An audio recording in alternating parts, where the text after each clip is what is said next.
Very good. Well, welcome everyone. Good afternoon and welcome to our March 2023 Tech Talk. We appreciate you taking the time. We do know there's a couple of universities out on spring break, but we hopefully have quite a few people coming in and be with us. Before we start our presentation today, I'd like to share a couple of center highlights and raise awareness of some of the things that we're doing. Our presenter today is Kai from White Tricity, and before we turn over to him, there's just a couple of things we'd like to kind of go over with the group. One of it is we've had some highlights over the last month since our last Tech Talk. We talked a bit about it last month, but we had the DOT announced funding of new projects around decarbonization. And we had three of Aspire related proposals that were awarded. And so we're very happy about that. And we've had two new additions to Aspire. One is an affiliated campus, which is the University of Utah, which is one of our new campuses. And we've just added a brand new industry member, Hypercraft, which is a very unique startup and doing some very interesting things with some off-road vehicles and other things and motorboats. And we're hoping to have them as a Tech Talk speaker here through a later part of this year. So that'll be great.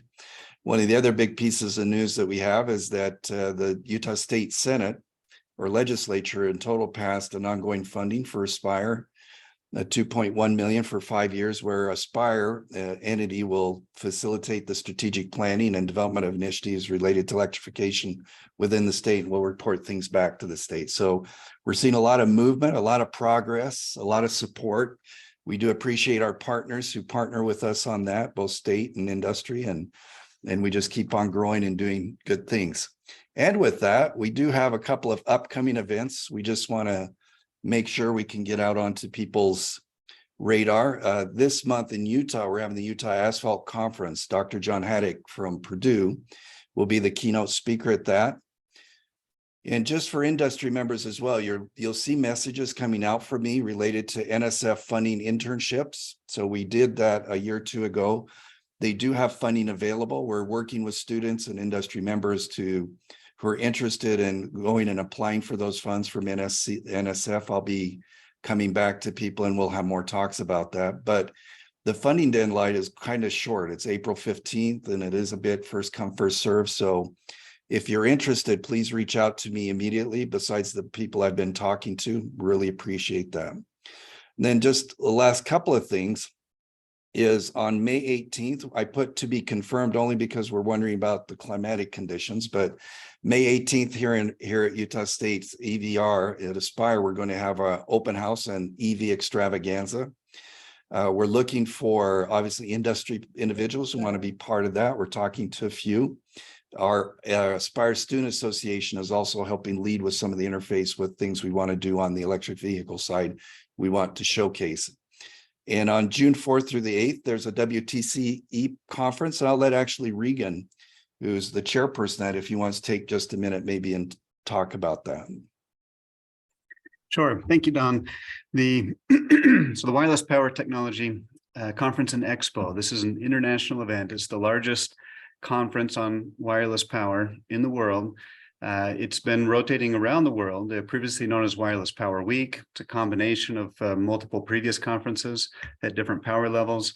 This is the first year with the new name and branding, with the Expo emphasis, with a significantly stronger industry emphasis. So we'll have panel sessions, keynotes, a broad industry expo. So for these reasons, Aspire is strongly supporting this conference. I was put in as a co-chair, and many of our faculty and partners are on the conference committee. So we encourage those within the Aspire network to consider joining us. I just put it in the chat for a reference.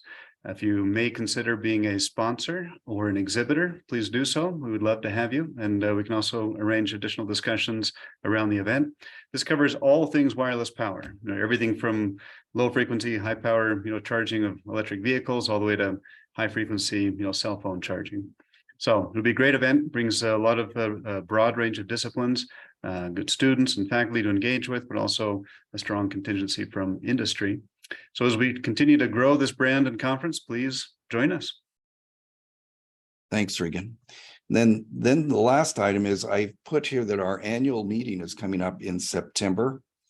And we're looking to do something slightly different in the sense that we want to have an industry day associated with it, and there'll be more news coming out of that. I actually have the date slightly wrong. It's actually the 20th and 21st. On the 20th in the afternoon, there'll be a poster session with students and other things. And then on the 21st will be our industry day, and there'll be more news coming out from that. So we're really excited to have you there. If you wouldn't mind blocking out your calendars and making plans for it, that'd be great. And so what I like to do is actually move towards our presentation today. Our presenter today is Kai Seeley. He's an engineering fellow at White Tricity. White Tricity is a long-term member of ours here at Spire, and they actually goes back to the legacy organization, which was Select. And Kai has known us for many years. His title of his presentation today is Standards, Fields, and Wireless Power More Than Meets the Eye. We're hoping to gain insights into the nuances of standards in the world as we explore the past, present, and future of wireless power standards and regulations. I hope he spends a little bit of time on the environmental part around the electromagnetic field exposure. We get a lot of questions about, as we're looking at wireless charging, if a deer steps on a pad, is it going to get barbecued and things like that. So we're very interested about the environmental aspects, and the standards are there. Kai is someone who's quite well known in the industry. Some of you may know him already quite a bit. He's well-renowned expert in the field of wireless power transfer, and is currently involved as an expert or a leader or in a leadership role in multiple standards organizations such as SAE, ISO, IEC, and others. Kai represents the United States as a wireless power expert and a delegate for many of these standards and consults administrations on matters relating to it. So with that, I'll turn it over to you, Kai. Looking forward to the presentation. Thanks. Excellent. Thank you, Don. Let me just share my screen so make sure that you see the right thing. Okay, so what I'd like to do today is just kind of give an introduction, and I've got these 3 topics that I put together. I understand that the last one is maybe the most interest in terms of diving deep into some of the details. But what I want to do is, first of all, just introduce myself, introduce White Tricity in case you're new to this, talk a little bit about standards. I talked some about this last year in a previous brown bag presentation, but I do want to make sure everybody kind of has a baseline, and then I'll go into some of the details, answering the big question, right? Is wireless power safe?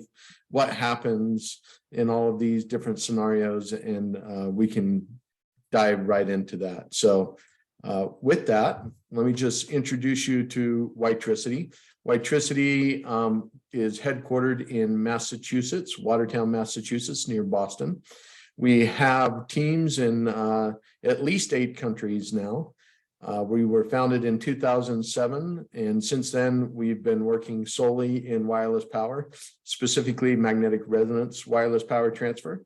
We have over 1,300 patents issued, more than 200 pending, 40 licensees, and now we're at about 90 employees, a little over 90 employees. So we're excited to be working in this field, and it's something that I have a particular passion for.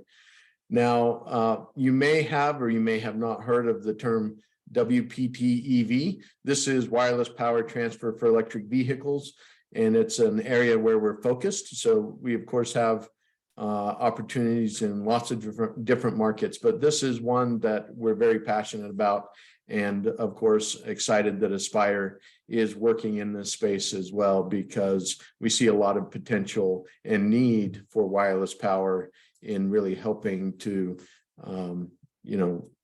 with the green aspects of that and electrification.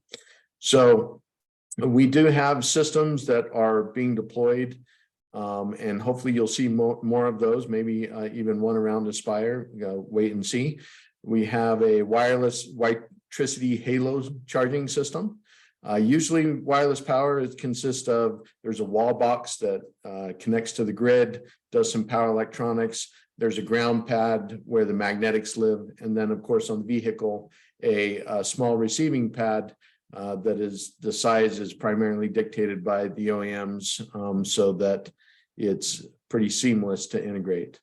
And the whole idea of wireless power is, of course, that you park and charge and you don't have to worry about plugging in whatsoever. But the question that we often get is it efficient, right? I mean, that's the thing that everyone asks. Well, that's great, but how much power am I going to lose in this transfer across the air, so to speak? Well, wireless charging is as efficient as the plug, and it's important that we kind of set that straight. And the reason being is that conductive chargers have similar electronics in them, right? They aren't just plugging directly into the grid and suddenly that's charging the battery. There's a lot of electronics to make sure that the battery is getting exactly what it needs. There's a conversion process and an isolation. So even inside a conductive charger, isolation exists. All we're doing from a magnetics point of view is splitting that isolation and putting it some out of the vehicle and some in the vehicle. So wireless power can be just as efficient. And as Tesla says, it's cool too, right? So if any of you watch the investor deck, they teased a little bit about wireless power. So had to throw that in there.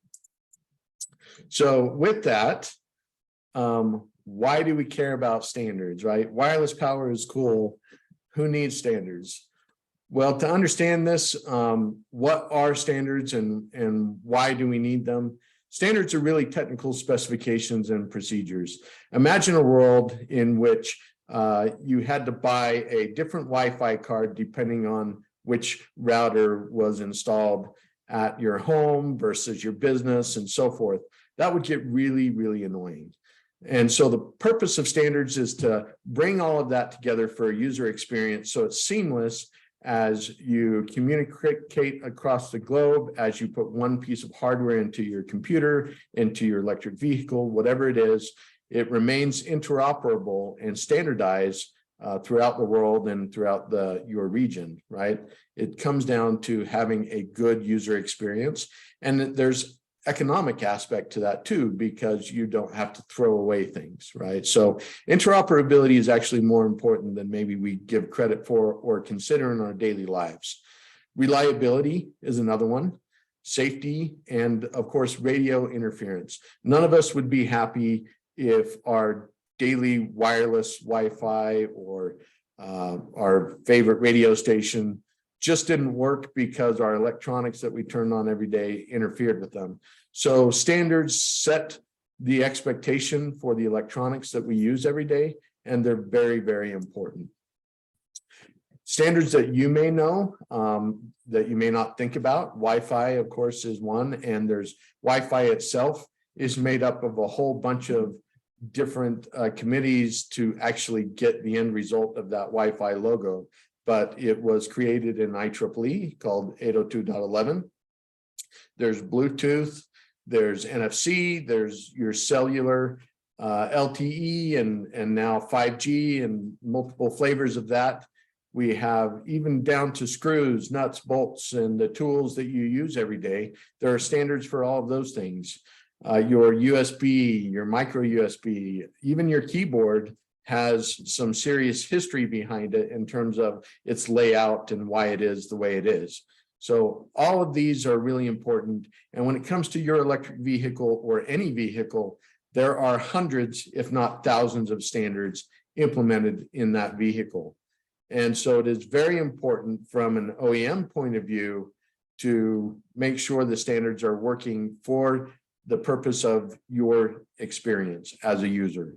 That it's works across and that it's seamless when you get in one vehicle to another vehicle. You don't have to relearn how to drive or turn on the radio or whatever that may be. So how do these standards develop over time? Well, it kind of depends on the type of standard and the standard organization. There are a couple of standards organizations that are prominent in vehicles. And with charging systems. One is IEC and the other is ISO. These are global standards around the world. And the way that it's split up, there's actually an agreement between IEC and ISO. IEC handles ground side equipment. So anything that's off of the vehicle, dealing with the vehicle, chargers, so forth, this is under the IEC umbrella. ISO, on the other hand, handles everything that's on board the vehicle. So anything related to what is happening inside your vehicle as you drive it, as you charge it, as you park it, as you are entertained in it, that is associated with ISO. And of course, there is an overlap where communication and things, there's called joint working groups between these two to bring both sides together in a common framework. Okay. Another organization is SAE, which is the Society of Automotive Engineers International. And that's primarily a US based organization, but it's still global participation. And they have a different way of working, but the end result is still the same. Okay. Now, each of the organizations has a different way of working. In the case of IEC and ISO, you have a country representation. So in the case of the United States, ANSI is in charge of the standards for the United States. You can go to ANSI and go through a process to become an expert in a particular area, and you're become a voting member to help influence the standards, to help set expectations. And ultimately, each country gets a vote when it comes down to setting these standards. Now, the way it works is you start with a new concept. Eventually, that becomes a working draft. And that working draft is what's used to iterate with all the experts to come up with an idea that generates into what will eventually become, hopefully, a standard. And you can have several committee drafts that occur where the national committees will comment on your draft and say what they like, say what they don't like. At some point, it becomes more mature, and it's time to vote if this committee draft or several committee drafts is now ready for a standardization.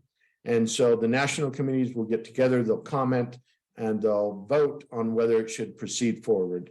If it's moved forward, then additional work is done, and technical work to make sure everything's correct. It goes to a final draft for international standard, where another voting process occurs, editorial changes are made, and then an international standard is published.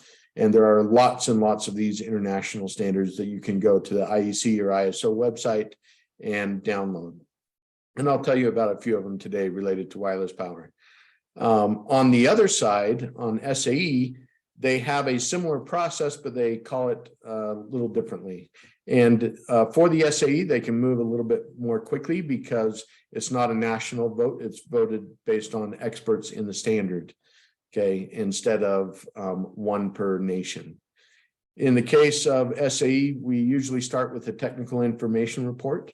And I'll share an example of that we just had recently. We often go to a recommended practice. And again, there can be multiple technical information reports, multiple recommended practices. And then eventually, when it's mature, we have a standard. And you can purchase that standard from SAE. So let's take a look at how this relates to EV wireless charging.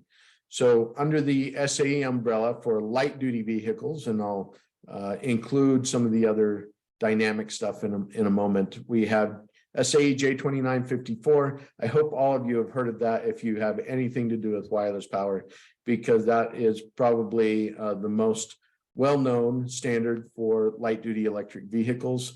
And it's many Aspire members participate in the same group. As part of that, there's a communications protocol with that. And SAE has harmonized with ISO and IEC, the idea being, again, a seamless user experience. We don't want two different standards competing. We've already seen that in the plugin world, you know, where you have CHAdeMO and SAE, different plugs and so forth. So harmonizing is important for the user experience. And when it comes to wireless power, there's really only one standard and they all agree, which is really, really helpful. So we don't have this competition problem. And then China, of course, they have their own standardization process and they have been involved, and it's mostly harmonized for the most part, but that is also another standard to be aware of. And in all of these, of course, there are regulatory bodies that we have to adhere to. Sometimes the regulatory bodies will reference standards for the benefit of the industry to help unify, and other times the standards will reference specific regulatory requirements or use them as a basis for their standard. In the light duty world, they're for J2954 for wireless power for EVs.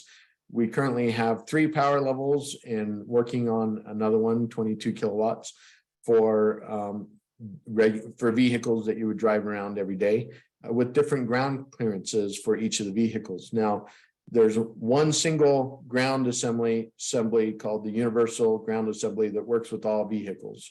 Okay, and then as you have a different vehicle, you may slightly alter the electronics and the magnetics based on the vehicle ground clearance or the height from the ground and the base plate inside the vehicle. And so the idea here is no matter what car you're driving, you park over the same pad and it will always work. And standards are how we accomplish this. Now, all of these standards are referenced. This is if you go into the standard and you look at what it's tested against, these are reference coils that are used for testing, okay? That doesn't mean that you have to actually use these reference coils in order to meet the standard. It means that when you start testing your magnetics from a magnetics point of view, you need to be interoperable with this. And then there's an electronic component, there's a communication component, there's a safety component, and all of these come together for an overall standard that's used in testing. So that's what that looks like. And you can see here, the ground side is one size. If you have a very low ground clearance vehicle, you would have a very small vehicle assembly. If you get bigger, then the coil gets bigger with that as well. Now, just to clarify, standards do not say exactly what you have to do to build your system. That is not the point of a standard. And oftentimes this is a misconception that I hear why companies may not join a standards efforts. We don't want to give away our secrets. And so we don't want to tell the whole world what to do. We're not interested in standardizing, but that is not the point of standards. The point of standards is to make sure that things work together, and that's it. We want to maintain the creativity and the ingenuity of every company and allow a general competitive environment. We want to keep the competitive environment, and standards certainly allow that, and they encourage that. So the other thing that is not required is VAs themselves don't have to cover that whole Z range because you're in one vehicle, right? So keep that in mind when we design a vehicle. It's specific to the vehicle, and that is very important because, as you know, there are 400 volt vehicles, there are 800 volt vehicles, and we will start to see a range of battery voltages, but that doesn't matter. We can still keep everything interoperable, noting that we adjust the vehicle electronics and magnetics with the same ground side, so everything continues to work as expected. So we, of course, at Witricity are extremely interested in standards. We're involved in all of these. I'm not going to go in and highlight every single one of them, but it suffices to say that for every standard that you see on this screen, there's 3 or 4 or 5 more behind those standards. And when you start to add up all the work associated with just wireless power interoperability, it is significant. And this is just for light duty charging. And I haven't even gotten to the part where we talk about dynamic wireless charging, heavy duty wireless charging, and the other applications that are also in the standards work as we speak. Okay. So a lot of work goes into this. I've been working in the standards environment for about 12 years now on J2954 and have been included in every one of these in one way or another. So it is a long process, but it's worth it in the end because the result is a really good user experience and products that meet the requirements of OEMs and consumers. Just to give you a quick highlight of the status, you can see that a lot of work happened and a lot of successes starting in 2020. So we had the first version of SAE J2954 was released in 2020, and we've had a new version since then, and we expect one more version out this year, which is really exciting. And these are just enhancements, not major changes. Okay. There's also ISO standards that have already published, IEC standards that have already published and are being published, and then the Chinese GBT standards as well. So lots of great work. Now, some of you are involved in some of these other standards. We have the SAE J2954/2, which was released just earlier in 2022. And this standard is for 20 kilowatts up to 500 kilowatts for heavy duty applications. And this is really exciting for a different set of applications, other commercial applications, bus applications, and so forth. We expect a lot more work on this. It's at the beginning of the TIR process. We will expect RPs and eventually a standard to come out of this also. In tandem, IEC is also working on a similar heavy duty specification. And then SAE and IEC are also working in the dynamic wireless power transfer space as well. So all of this is coming together, and we have several working drafts started really in the early phase, but we expect a lot to come in the years to come, a lot of great progress. So with that, kind of laying the background of what standards give you, let's talk a little bit about how this relates to human safety. And the big question, right? Is wireless power safe? In general, the answer is absolutely yes. Wireless power is safe, and there's nothing to be concerned about. So don't go pushing over your cell towers or anything like that. I say that jokingly, but some people get a little over enthused about these types of issues. So let's talk a little bit about what it means to be exposed to a magnetic field, okay? And I will reference excerpts from well-known and well-studied documents that you can pull off online, okay? This is something that has been studied for a very long time. It is not new by any means, but some of the regulations or requirements may be new just because people are figuring out how to apply them. So what happens when you're exposed to a high field? And in the case of what I'm talking about, we're going to start with field below 100 kilohertz in frequency, okay? In this case, there is no known causal chronic health effect that has ever been shown. This concept of cancer caused by fields, especially below 100 kilohertz, it does not exist. It has not been shown. Many studies have been done. The only possible effect is what we call nerve stimulation, okay? And that's the only acute effect, which means nerve stimulation being like tingling effect if you can get your body into a high enough field. So we'll talk about why that matters and who cares in just a moment. Here's another excerpt from IC and IRP. IC and IRP, you can go online to icnirp.org and download their guidelines for free. They're available.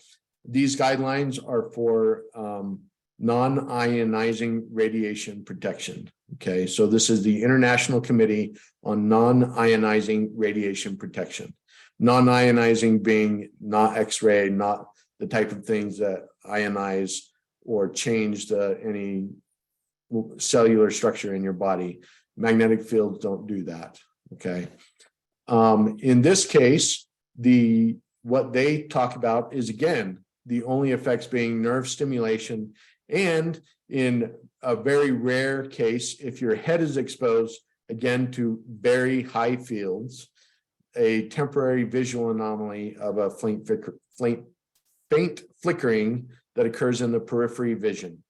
Now, it's important to note that these are non-permanent effects, right? They're temporary effects only while exposed in the field. Okay. So again, if you look at IEEE, they have an international committee for this type of thing as well, and they're well renowned. In fact, many of the United States FCC regulations are based on IEEE standards from a very long time ago. And in this standard, I have a few more excerpts here. Again, the only known issue is below 100 kilohertz are nerve stimulation, or what we call electrostimulation effects, and they're temporary. Okay. Now that we've covered the impact to the body, let's talk about other things like pacemakers, because that's the thing that comes up next. Well, that's great, but what about my pacemaker or cardiac implantable electronic device, as it's called in a standard called ISO 14117. ISO 14117 is a standard for CIEDs or pacemakers to ensure that they have a requirement for immunity to fields. So at a minimum, every pacemaker is required to have no effect at a prescribed field level. Okay. Now, this field level is different than a nerve stimulation field level because it's based on a loop that's a little bit larger. Okay. And they have what are called zones of operation and so forth. It's suffice to say, without going into extreme detail, I'm happy to answer questions at the end if you would like to go into some of the detail. But the FDA did an extensive amount of testing with pacemakers. We did an extensive amount of testing in a number of standards with pacemakers, and we used the standards by the CIED community to set the levels of the fields seen in the vehicles and ensure that they are lower, that there's no field that can possibly affect your pacemaker whatsoever. So, and when I say no effect whatsoever, keep in mind that there are many stages of effect before anything would actually cause a human to have a problem with their pacemaker. So extremely stringent requirements that ensure that everyone is safe at all times. So in terms of a summary of the exposure effects, and to be very technical, magnetic fields are not affected by the presence of tissue, right? The permeability is similar to air, which means that if you put your body in a magnetic field, it's going to continue to behave roughly the same way, and your body itself is not going to affect the field. In extremely high fields, and I can't overemphasize that because this is usually order of magnitude or several order of magnitudes over what limits are set by regulatory agencies to be below. You might have a nerve stimulation effect, which is like a tingling sensation. You might have a faint light flicker in a periphery vision. Again, it's temporary. And in any case, the fields in general should be low enough to ensure outside of any vehicle around any wireless charger in the world to not have any effect on pacemakers, okay, which have their own standards for immunity.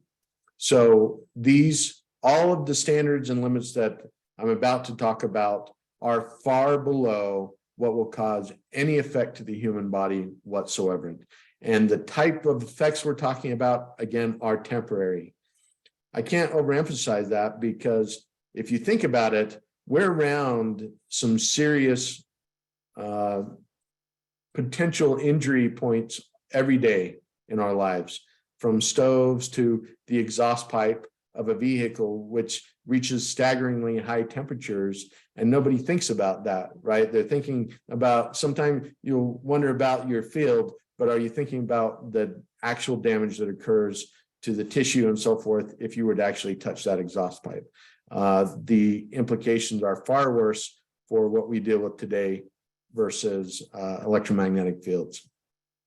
Now, to help understand how these fields are measured for electric vehicles and wireless power transfer systems, it's helpful to understand, and oftentimes this is not understood, that there are two ways and two types of requirements in both guidelines and standards. One is the fundamental requirements. These requirements are based on human body modeling or human body measurements, where you might actually determine that nerve stimulation occurs below 100 kilohertz or tissue heating above 100 kilohertz could occur. And fundamentally, these are the limits. So what they do is they look at where that sort of thing starts to occur, and they set the limits orders of magnitude below that to ensure that there's no effect whatsoever in terms of a sensory effect even. We're not talking about, again, any permanent effects. On the other hand, that type of modeling and that type of measurement is very difficult to do.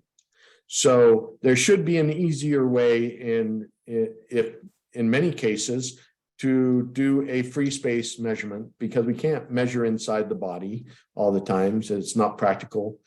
And so what we do is we measure the fields around that could potentially be around the body and say, assume that your entire body is exposed to that field. So that is a very worst case assumption. You take this field, you say it's homogeneous, and you apply it to the entire body. And then based on that worst case analysis, you say, this is the maximum field level in free space that you can have. That is a conservative check. It's an easier check to do with standardized equipment, but it's very conservative. Now, in terms of terminology, when you look at different standards, you'll hear about this differently. On the fundamental requirements side in ICNIRP, these are called basic restrictions. IEEE calls them dosimetric reference limits, or DRLs. And then when it comes to the application of these, there are two types of limits associated with the fundamental requirements. One is below 10 megahertz is the induced electric field. This is the nerve stimulation that I've been talking about. And below 100 kilohertz is the only effect that there is. Above 100 kilohertz, usually practically above about 1 to 2 megahertz, there's another effect called small tissue heating or specific absorption rate, SAR, that is also considered. And both of these limits are applied at the same time. It just turns out that when you're below about 1.5 megahertz or so, the dominant effect will be the nerve stimulation effect. And when you're above 1.5 megahertz or so, the dominant effect will be the specific absorption rate or tissue heating. What that means is when you're talking about like cell phones, and they do modeling for putting your cell phone up to your ear, and they'll actually do representative measurements in this robot called Daisy that you may see here in yellow, where they put it in fluids that mimic the human body. In that case, it's measuring primarily SAR or tissue heating that those fields could cause locally. But again, we're talking minuscule types of heating where there's no permanent effect whatsoever. It's really an overconfidence of ensuring that your body is not being affected. And then on the other side, we have our conservative check terminology. We have reference levels in ICNIRP. These reference levels are, as I described before, based on full body exposure, which will never happen with wireless power transfer. It's always localized. And in fact, in most cases, in very rare cases, I can't even think of many cases where you would be homogeneously exposed. So reference levels are the conservative but easy way to check. You can buy some of these EMF meters and measure them directly. They're not as expensive as going through a modeling process, which can be challenging and requires a lot of expertise. The ERL is what IEEE calls this reference level, an exposure reference level, as opposed to a DRL. ERL is the conservative, DRL is the fundamental requirement. And then finally, the FCC called it MPE, or maximum permissible exposure. I put this in the conservative side to help people understand. Some labs will tell you that are not as familiar with the restrictions on SAR and fundamental restrictions, that the MPE restrictions are the fundamental restrictions, but they're not. These are still reference level restrictions. So at the end of the day, all of these are ultimately conservative as far as impact to the human body. So with that out of the way and kind of the terminology to set the stage, let me just kind of wrap up with how this applies to wireless power and the electric vehicle. There are 3 regions assigned for electric vehicle wireless power. Region 2 is everything outside of the vehicle. Region 3 is inside the vehicle, and region 1 is underneath the vehicle. Okay. The size of the vehicle underneath. So the same as the body width. When we look at these different regions, it's pretty clear in terms of what's expected. And this is kind of how regulations came to be, because the problem is not the field itself, but whether or not you expect to be in the field, right?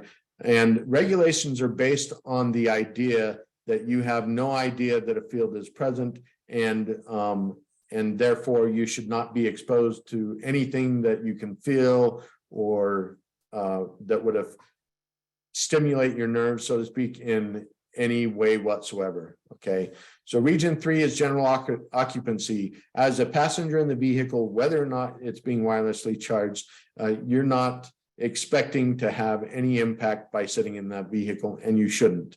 So that's a general occupancy region. Region 2 is an uncontrolled, unrestricted region, because as your vehicle's charging, people are going to be walking around it. They don't know that fields should or should not be present, and so it's generally accessible. And so in these regions, the requirements should and are extremely, extremely strict.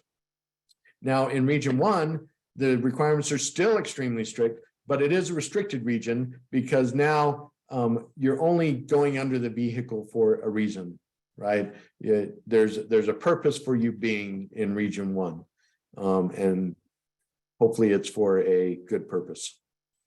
Now, when it comes to region 2 and 3 limits, the reference levels, again, the conservative checks are what are used as a basis. And these are extremely conservative, so there is absolutely zero chance of you knowing, experiencing the field in any way. Now, there's a reason that from a human exposure point of view, the standards have picked this reference level of what we call 27 microteslas. And the reason is because pacemakers have an immunity level of 15 microtesla over a larger area. So the similarity is already there. So when you're outside of any vehicle wirelessly charging, or for that matter, your phone or whatever is wirelessly charging, you're safe, you won't experience anything, and it's not going to affect your pacemaker. Region 3, again, measured in the same way. There's a process to find how to do that measurement.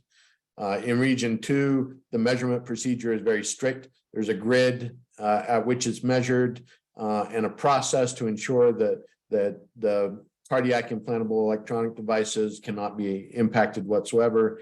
And I will tell you that actual measurements are far below that 27 or 15 microtesla in most cases. So it's really a non-issue, but there is a procedure.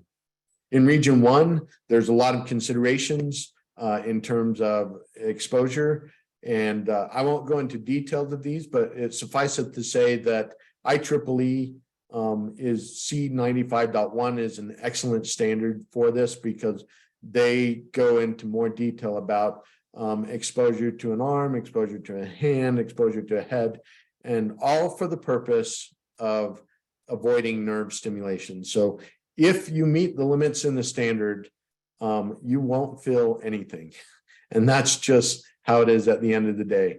Now, all of these systems, because this community has been overly responsive to any concern is ensuring that these levels are met without any question whatsoever. And there are systems that shut down the field if you get close and so forth.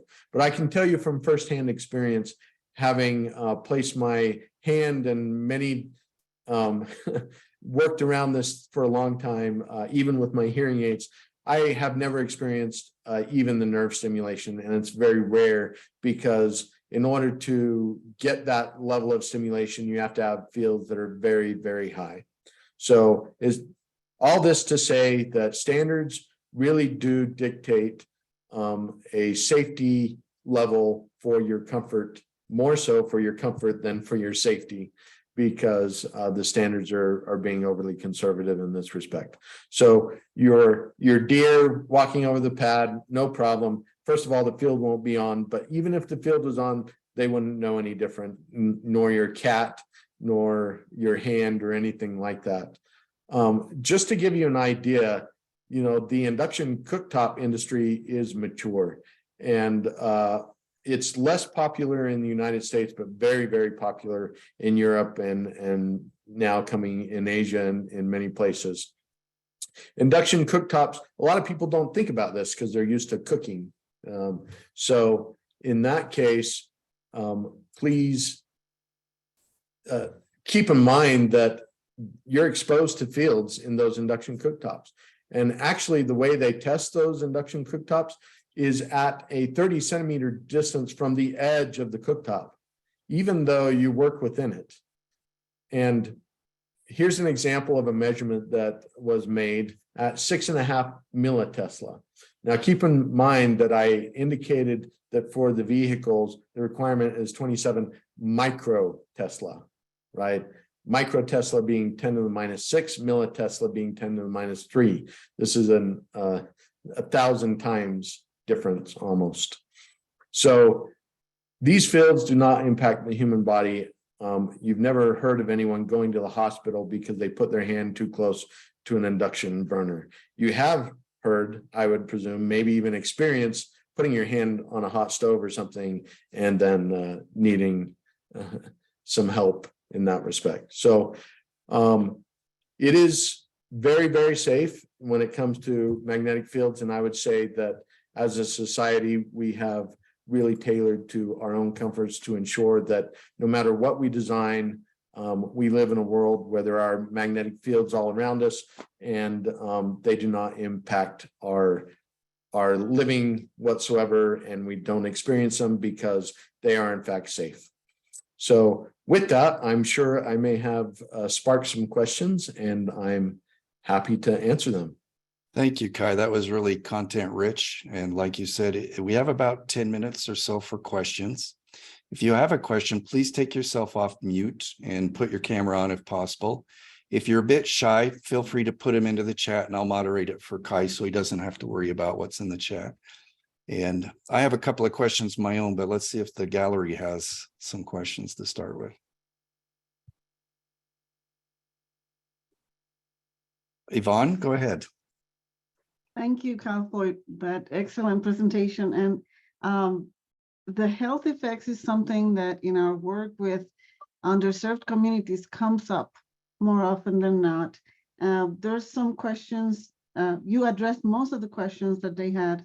They had other questions like pregnant women, how this magnetic fields affect pregnant women and cancer survivors or patients of chemotherapy. So, but my question to you is, if you have any recommendations as to how we can present this information to communities to be able to accept this technology in their neighborhoods, because I cannot talk to them about micro Teslas, right? So I would need to have some level of comparison. So, and I think that one day I was talking to Avi and he said, if you lay down on these elements, you're drunk and you pass out and you spend the night on top of the element, nothing will happen, even if you have a pacemaker. So I don't know if you have any recommendations or sources that we can use to develop this resource of information for communities that might not be as educated to be able to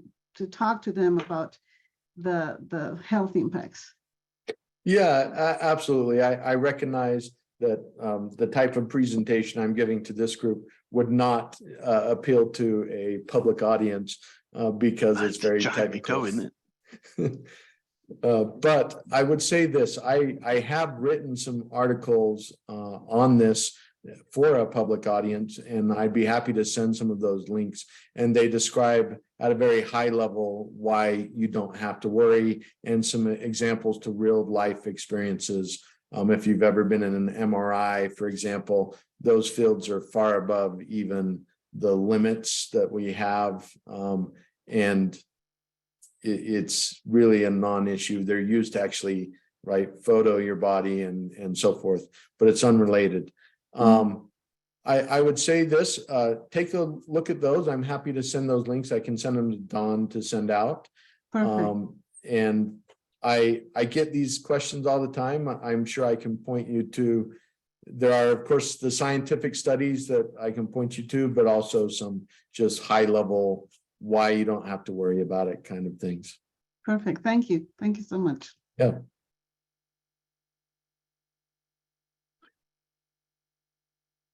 So we are getting some questions in the chat about accessing both your presentation as well as any of the white papers you offered. So as you said, if you forward them to me, we'll make sure that they're available for the people that are participating here. So again, Absolutely.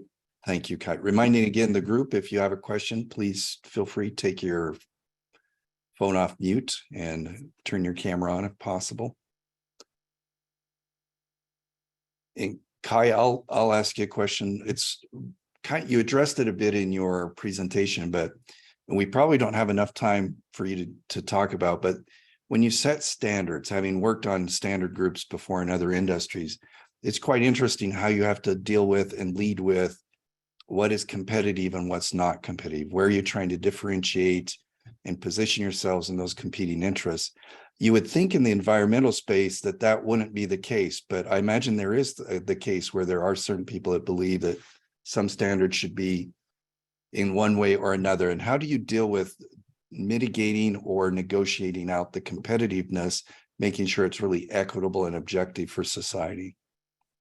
You know, that's a great question. I'll maybe summarize my answer given the amount of time, but of course, people are passionate about what they share. And sometimes that passion gets overbearing. I have seen a fist fight. It doesn't happen very often. But at the end of the day, the cool thing about standards is you have a group of individuals who really are experts in their field. And the group comes together and they figure out how to make it most equitable, because everybody needs to have a piece in an economic pie, so to speak.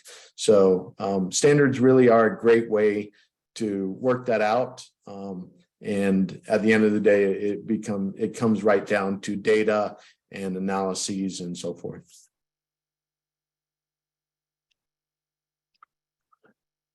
I've got a question about standards. It's Jules Carter of the AECOM. Are on the standards you're working on, does it give the position of the receiver plate on the vehicle?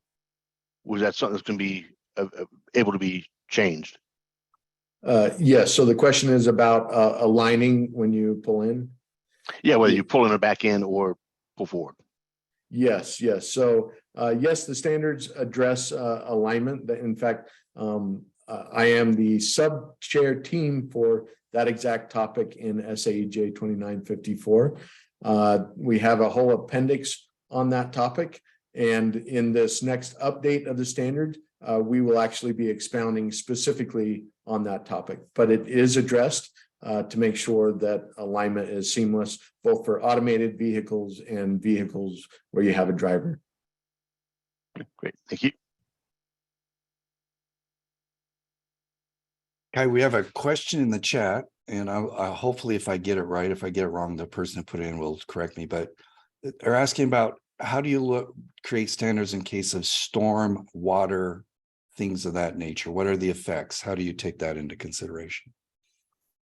So Are we asking from a perspective of storm and water, or what, how it affects wireless power? It's a storm/water, and I believe the idea, there's a puddle of water on your charger and you step into it or something along those lines. So Yeah, absolutely. So, first of all, magnetic fields are not like touching your outlet while you're standing in water. You can't be shocked from a magnetic field. Maybe counterintuitive, but you can't, you wouldn't be shocked in any case.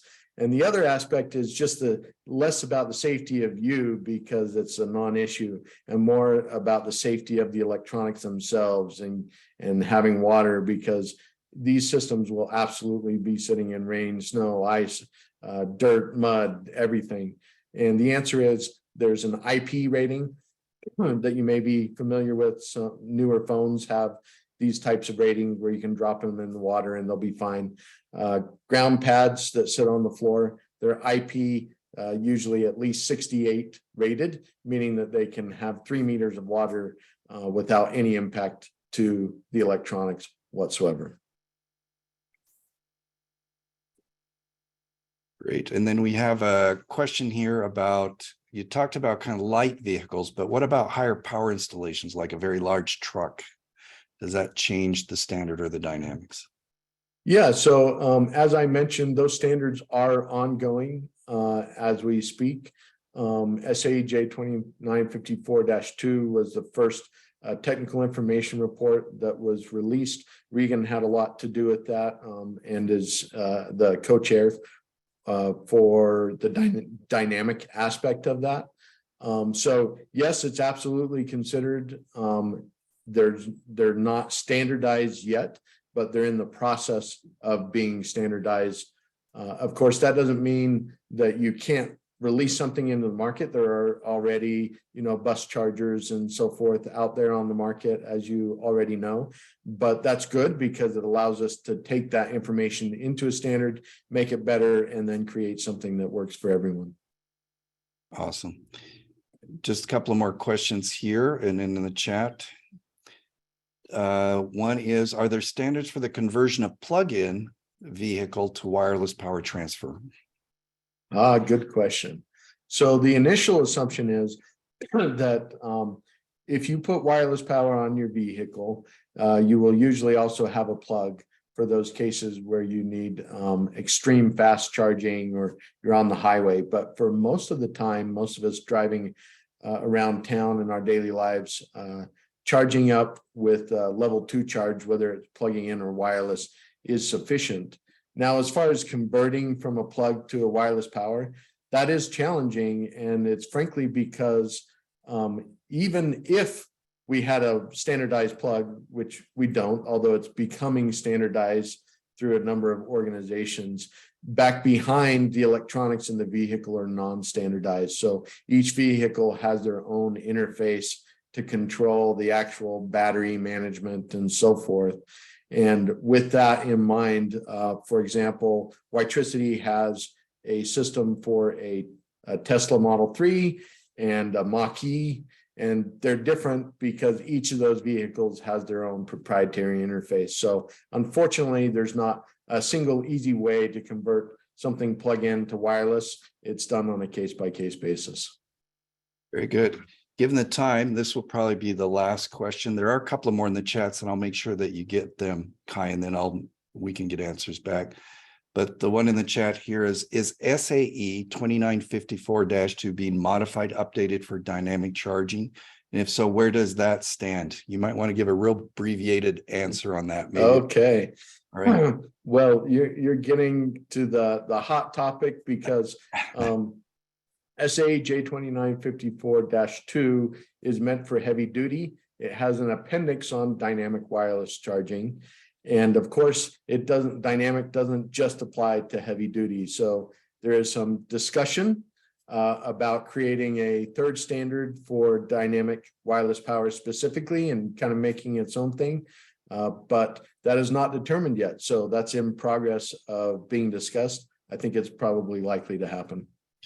Okay, well, thanks everyone for joining. And this topic is quite rich, and hopefully on our industry day at our annual meeting, we'll find a place to put this in and we can have more discussions then. Really appreciate you taking time for that. This presentation will be available on our website with the member login. And the next Tech Talk is scheduled for Wednesday, April 19th, where our 4 primary projects will be presented by the leaders of those projects. Thank you all so very much for joining.